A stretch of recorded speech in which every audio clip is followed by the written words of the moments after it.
The text came late at night. "Sweetheart, we need to talk about the trip.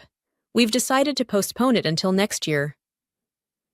I blinked at the message, my heart sinking. Postponed? We'd been planning this trip for months, our first family vacation in years. I'd rearranged my work schedule, budgeted every penny, and counted down the days like a kid waiting for Christmas. I called my mom immediately. She sighed as she answered, "Alyssa, I know you're disappointed, but things are just tight right now. We can't afford it." I swallowed hard. I understood money struggles, I really did. I had been working extra shifts at the cafe just to pitch in for this trip, even offering to cover my own airfare.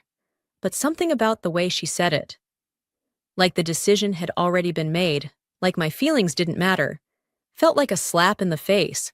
I took a breath.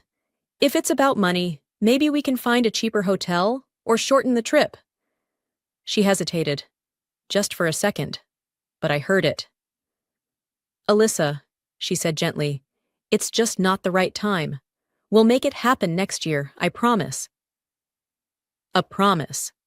One I should have known better than to believe. 2 days later, I was scrolling through Facebook on my lunch break when my stomach dropped. There it was. A picture of my mom and dad, on a beach. My heart pounded as I stared at the screen. Sun-kissed skin, drinks in their hands, the ocean stretching behind them, glistening under the afternoon sun. I swallowed hard and scrolled down. More photos. My brother Jake posing with his girlfriend on a boat. My parents at a seafood restaurant, smiling over plates of lobster. And then the caption that made my blood run cold. "Family time is priceless." Family time. Except I wasn't there. Because according to them, the trip had been postponed. I locked my phone and sat frozen at the cafe counter, my mind racing. I wanted to believe there was an explanation. Maybe it was a last-minute work thing. Maybe someone had gifted them the trip. But deep down, I knew the truth. They hadn't postponed anything. They had just decided that I wasn't part of it. That night, I didn't call my mom. I didn't respond to the post. Instead, I watched in silence as more photos poured in over the next few days. They went snorkeling. They had bonfires on the beach. They made memories. Without me. And as I stared at each picture, something inside me shifted. This wasn't just about the trip. This was about all the times I had been the afterthought. All the birthdays they had forgotten. All the holidays where my gifts were an afterthought while Jake got exactly what he wanted. All the times I made sacrifices for them, but they never did the same for me. I clenched my jaw and took a deep breath. They thought I would be too hurt to say anything, that I would just let it go. But this time, I was done being the forgotten one. They didn't know I had seen the photos, so when they got home a week later, I was waiting for them, and I had a plan. I heard the taxi pull into the driveway and watched from the kitchen window as my mom, dad, and Jake stepped out, dragging their suitcases behind them. They looked tired but happy, sun-kissed from their postponed trip. I clenched my jaw, forcing myself to stay calm. They didn't know I had seen the photos. Not yet. The front door swung open, and my mom was the first to spot me. "Alyssa," she said, her voice overly bright. "Oh, sweetheart, I missed you. How have you been?" I folded my arms. "Busy," I said flatly. My dad walked in behind her, setting his bags down. "That's good. How's work?" I let out a short, bitter laugh. Work. That was all I had done. Work and scroll through their pictures while pretending I didn't exist to them. Jake yawned, stretching his arms. "Man, I'm exhausted. Traveling takes it out of you." He turned to me with a smirk. "Hope you held down the fort while we were gone." My eyes snapped to him. While we were gone. Like it was normal. Like nothing was wrong. Like I hadn't spent the last week replaying their betrayal over and over. I took a deep breath. No more pretending. I turned to my mom, my voice eerily calm. "So, how was the trip?" She blinked, hesitating. "Oh, well, we just needed a little getaway. Nothing too special." Liar. I pulled out my phone, unlocked it, and turned the screen toward them. The photo album, the beach selfie, the boat ride, the fancy dinner, and the caption that made my stomach turn all over again. Family time is priceless. I tilted my head. Looks special to me. Silence. Thick, heavy silence. Then, my mom let out a nervous laugh. Alyssa, Don't. My voice was sharp, cold. Just don't. My dad cleared his throat. Look, sweetheart, it wasn't. Stop, I said, my voice rising. Just tell me the truth. You never postponed the trip. You just didn't want me there. I saw the guilt flash across my mom's face, but she quickly masked it with a weak excuse. It wasn't like that, honey. We just thought, what? That I wouldn't notice? I snapped. That I wouldn't see the pictures? That I'd be stupid enough to believe your lie? Jake groaned, rolling his eyes. Oh my God, Alyssa, are you seriously making this a big deal? It was just a trip. Just a trip. The words hit me like a slap. That I planned, that I saved up for, that I was supposed to be a part of.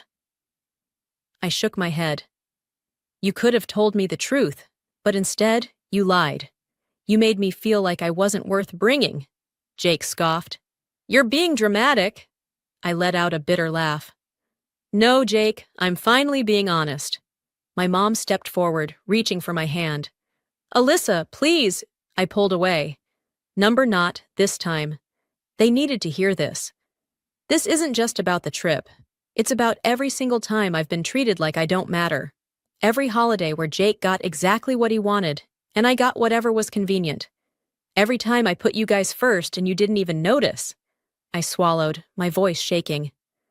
I thought if I worked hard enough, if I gave enough, I'd finally be enough for you. But I never was I? No one said a word. Finally, my mom sighed. Alyssa, it's not like we love Jake more than you. I let out a small, bitter smile. Maybe you don't, but it sure feels that way. Another silence. And that was my answer. I nodded, exhaling sharply. Got it. Then, without another word, I grabbed my purse and walked toward the door. Alyssa, where are you going? My dad called. I didn't look back. Somewhere I'm actually wanted. And then I left. For the first time in my life, I put myself first. For days, my phone wouldn't stop buzzing with messages from them, but I was done fixing things. This time, they could figure it out without me. I didn't answer their calls. I didn't respond to their messages. And for the first time in my life, I wasn't rushing to fix things. It was strange at first, ignoring them. The guilt crept in like an old habit, whispering in the back of my mind. Maybe you're overreacting. Maybe you should just let it go. But then, I would remember. The text saying the trip was postponed. The Facebook posts of them having fun without me. The lie they told without a second thought. And suddenly, the silence felt like freedom. By the 5th day, their messages had shifted. At first, they had been firm and dismissive, trying to regain control of the situation. Mom, Alyssa, we need to talk about this. You're making this into a bigger deal than it needs to be. Dad, ignoring us isn't going to change anything. Call your mother. Jake, Jesus, Alyssa, get over it. You're acting like a child. I rolled my eyes. Classic. They weren't sorry. They just wanted me to stop making them uncomfortable. But when I didn't answer, the tone of their messages shifted. Mom, sweetheart, please. We miss you.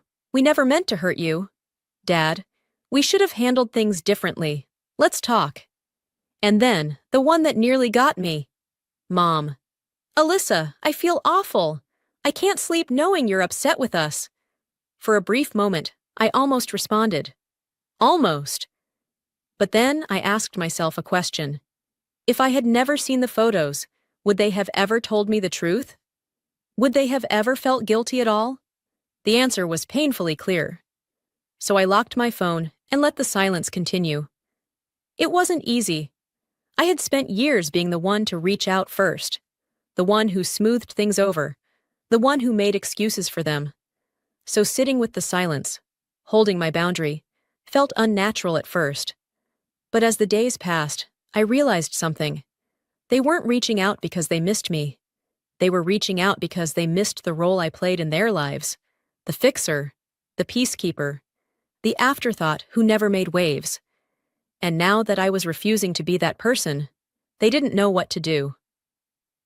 A week after their return, I did something I had never done before. I booked a weekend trip for myself.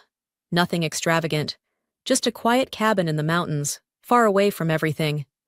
I packed a bag, grabbed my keys, and left, without telling anyone where I was going. For once, I wasn't asking for permission. I wasn't waiting to be included. I was just living for myself, and it felt amazing. By the time I got back, my phone was full of missed calls and texts, but I didn't rush to respond. I wasn't ready yet, because for the first time in my life, I was finally putting myself first, and I wanted to enjoy the feeling a little longer.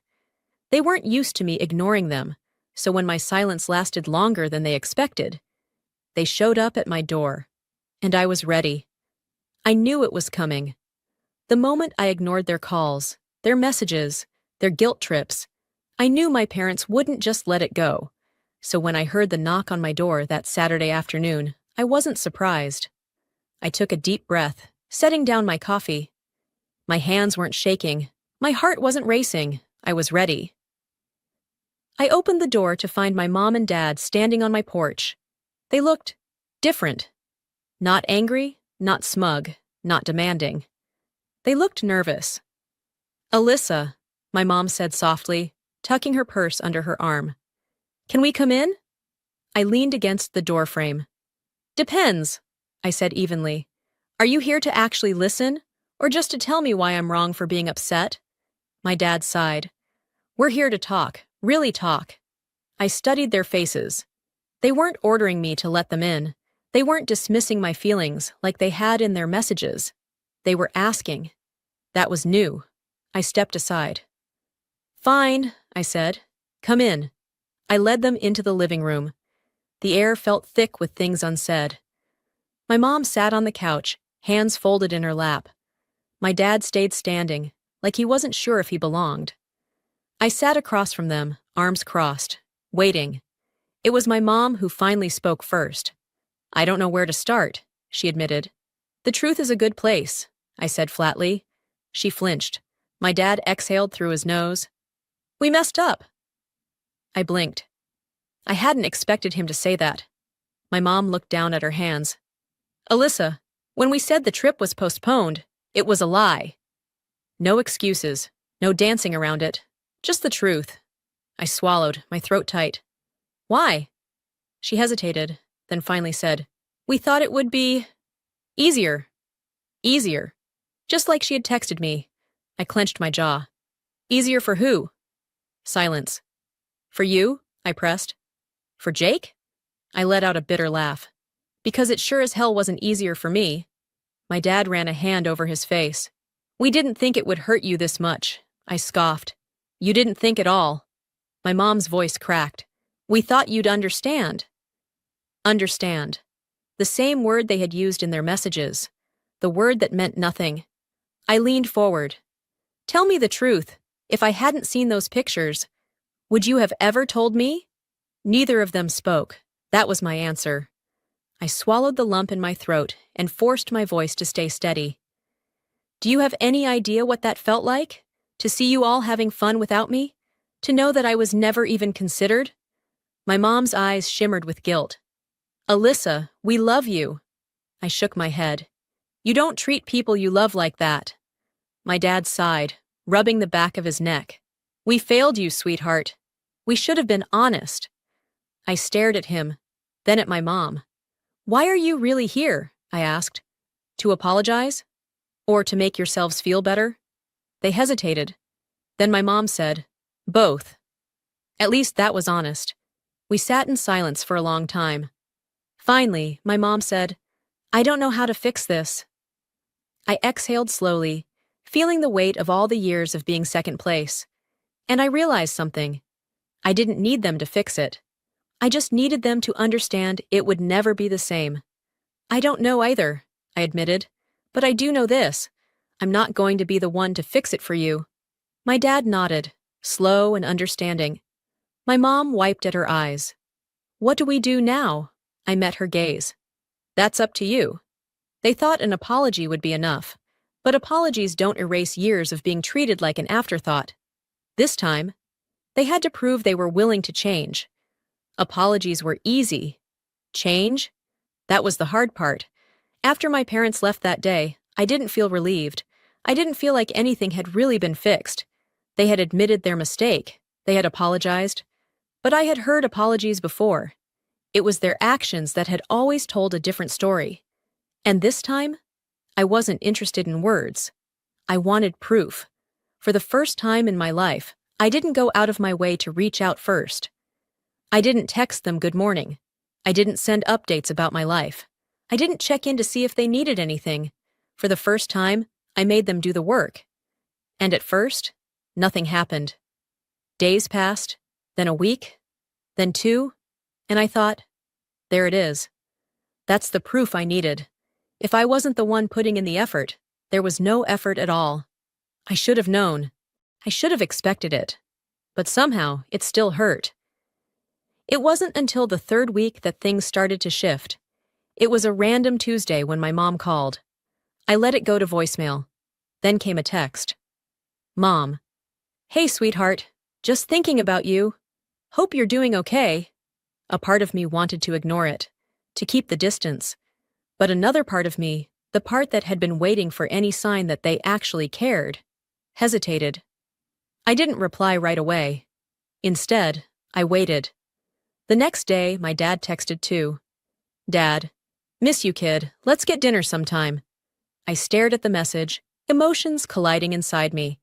Not because I was ready to let them back in, but because for the first time, they were trying. I agreed to dinner. Not because everything was forgiven. Not because I was ready to pretend like nothing had happened, but because I needed to see if they were serious. We met at a quiet restaurant. Just the 3 of us. Jake wasn't there. And that alone told me they had been paying attention. We sat down, and for the first time in years, my parents asked me about me. Not about Jake, not about work, not about whether I could help them with something. Just me. I wasn't sure if it was genuine, or if they were just trying to fix what was broken, but for the first time, they were actually listening. And that was new. Halfway through dinner, my mom cleared her throat. We've been thinking a lot about what you said, she said carefully, about how we've treated you. I took a sip of my water, staying silent. She continued. And we've realized that we've always assumed you didn't need us the way Jake did, that because you were strong and independent, we didn't have to put in as much effort. I met her gaze. And now? She swallowed. And now we know that was wrong. I glanced at my dad. He nodded. We see it now, Alyssa. We do. For a moment, I didn't know what to say, because those were the words I had been waiting for my whole life. And yet, part of me still didn't believe them. Not yet. By the time dinner ended, something had shifted. Not in a dramatic, everything is fixed way, but in a, maybe this time they actually mean it way. They still had a long way to go. But for once, they were the ones taking the first steps. And for now, that was enough. But words were still just words. And if they really wanted to fix things, they were going to have to prove it. Dinner had gone better than I expected. But I wasn't naive. I knew that one meal, one conversation, wasn't enough to undo years of being treated like an afterthought. I wasn't looking for a quick fix. I wasn't looking for another empty apology. If my parents truly wanted to change, they had to prove it. The first real test came a week later. It was my birthday. And if history had taught me anything, it was that birthdays in our family had never been fair. Jake's birthdays were always a big deal. Parties, gifts, dinner reservations at whatever fancy restaurant he wanted. Mine? A card. Maybe a phone call, if they remembered. So I told myself I wouldn't expect anything this year. I told myself I wouldn't care. And yet, when I woke up that morning, there was still a small part of me, the part that still wanted to believe they could change, that hoped. And this time, they didn't forget. At exactly 10 a.m., there was a knock on my door. I frowned, setting down my coffee. I wasn't expecting anyone. When I opened the door, I saw my mom and dad standing there, holding a cake. My breath caught. They had never done this before. "Happy birthday, sweetheart," my mom said, offering me a tentative smile. I blinked at them. "You remembered?" My dad let out a small chuckle. "Of course we did." And for once, I believed them. They didn't just drop off the cake and leave. They actually spent the day with me. We didn't do anything extravagant, just a quiet afternoon at my place, talking, catching up, eating cake that was a little too sweet, but still perfect because it was mine. There were no rushed goodbyes. No feeling like I was just an obligation. For the first time in a long time, it felt like they wanted to be there. And I didn't realize how much I had needed that until it actually happened. A few weeks later, they proved it again. I had a big presentation at work, something I had been nervous about for weeks. I had mentioned it briefly over dinner one night, not thinking much of it. But when the day came, I got a text from my mom. "Mom, thinking of you today. You're going to do great." And then one from my dad. "Dad, let us know how it goes, kiddo. Proud of you no matter what." I stared at my phone for a long moment. They had never done this before. I wasn't used to them remembering the little things. And yet, here they were. Trying. It wasn't perfect. There were still moments where old habits crept back in. Mom still occasionally defaulted to making excuses for Jake. Dad still struggled to express himself in more than a few words. But the difference? They caught themselves. They noticed when they messed up. And they tried to do better. And that mattered. One night, a few months later, my mom called me. Not for anything in particular, just to talk. And at some point in the conversation, she sighed. "I know it's going to take time," she said carefully, "for you to trust us again." I swallowed. "Yeah." A pause. Then, "We're not giving up, Alyssa. You're too important to us." I felt my throat tighten, because for the first time, I believed her.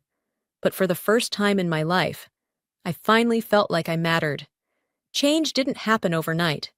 There were still moments when I caught myself waiting for the other shoe to drop, for my parents to slide back into their old habits, for them to forget, to stop trying. But weeks passed, then months. And they kept showing up. It wasn't perfect. It wasn't effortless. But for the first time in my life, I finally felt like I mattered. One evening, I was sitting on my back porch, sipping tea, when my phone buzzed. It was Mom. Not an apology, not a guilt trip, just a simple text. "Mom, thinking of you. How's your week going?"